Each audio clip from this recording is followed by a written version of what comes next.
Hey everybody, I'm here today to show you how to caulk baseboard trim.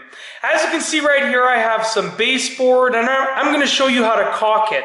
So I have already caulked this one over here. That's why it looks, very good in comparison to this one over here. I have not caulked this one yet. So this is the basic process. I have a caulking gun here with a tube of caulking, and I'm simply going to take it and I'm going to start off by running it along the top here where the baseboard meets the wall. You can see that there's a gap there and you can see right behind the baseboard. So I'm just going to take it and I'm going to run a very thin bead of caulking just along the top right here. You want enough to fill the gap, but you don't want too much. So just use your judgment and basically get a thick enough bead of caulking to fill the gap, but keep it thin enough so that it's, it's not overdoing it.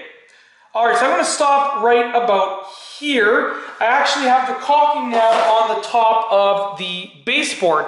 So now we have to make it look perfect. So you can do one of two things. You can take your finger and dip it in water and then run your finger along that bead and it would smooth it out. Or you can do what I like to do, which is just take a little wet rag like this, and you're just going to take the wet rag and you're going to run it along the bead of caulking just like that. And it smooths it out and gives it a nice and finished look. You can also get the excess off of the wall just like that. It's very simple.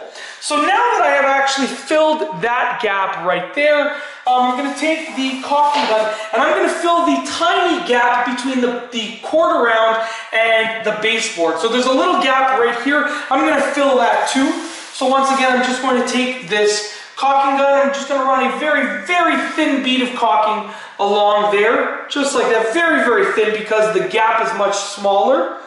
Just take your time at a slow and steady pace and you'll get there. All right.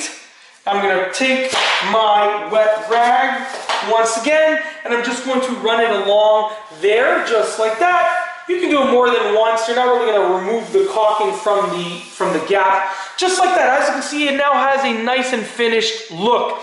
It's a really simple process, and the final thing that you can do, and obviously you should do the corners as well, so I can take a little bit of caulking like this with my finger and just get along this corner right here. Then I can use the rag to wipe it up. But also what you should do is you should take a little bit of caulking and just use it to fill those nail holes in. So I'm just going over all of the nail holes just like that with some caulking, and it will give the baseboards and the quarter rounds a nice and finished look. Once again, I'm going to take my rag. I'm just going to wipe this corner right here that I just used the caulking on, and then I'm going to take it. I'm just going to run it over the holes that I just filled with caulking.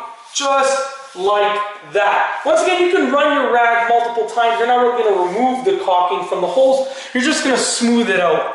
But that's basically it. As you can see, it now has a nice and finished look. This is a quick look at where I stopped, so you can see there's a difference between here and the rest of the baseboard. It gives it a nice and finished look. That is the look that you want. But that's basically it. In this video, I have shown you how to create a perfectly finished looking baseboard and quarter round using some caulking. And that's all I have for you today. Thanks for watching.